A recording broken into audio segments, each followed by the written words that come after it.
សូមជម្រាបសួរពុកម៉ែបងប្អូនទាំងអស់គ្នាសូមស្វាគមន៍ដែលបានចូលមកកាន់ការឲ្យតម្រុយឆ្នោតយួនរបស់ Channel ពូឆ្នោតរបស់ Admin ថ្ងៃនេះ Admin មានលេខល្អៗសម្រាប់ចែកជូនពុកម៉ែបងប្អូនទាំងអស់គ្នាយកទៅផ្សងសំណាងឆ្នោតយួនថ្ងៃទី15 ខែមីនាឆ្នាំ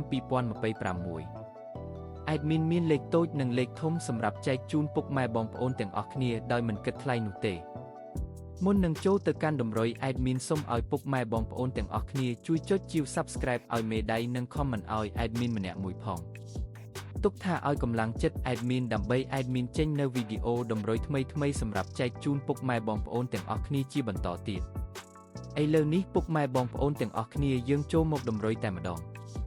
ចំពោះពីលេខឬលេខតូច Admin ឲ្យលេខ33 68 17 84ចំពោះ3លេខឬលេខធំប៉ុស ABCD Admin ឲ្យលេខ0972គុណ135គុណឬឯលេខអូសខ្ទង់ Admin ក៏ឲ្យដូចគ្នា Admin ឲ្យអូសលេខ30អូស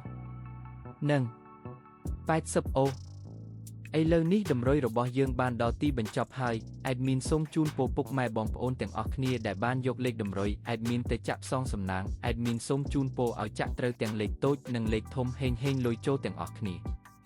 ជួបគ្នាថ្ងៃស្អែកជាមួយ Admin និងតម្រុយថ្មីជាបន្តទៀតសូមជម្រាបលា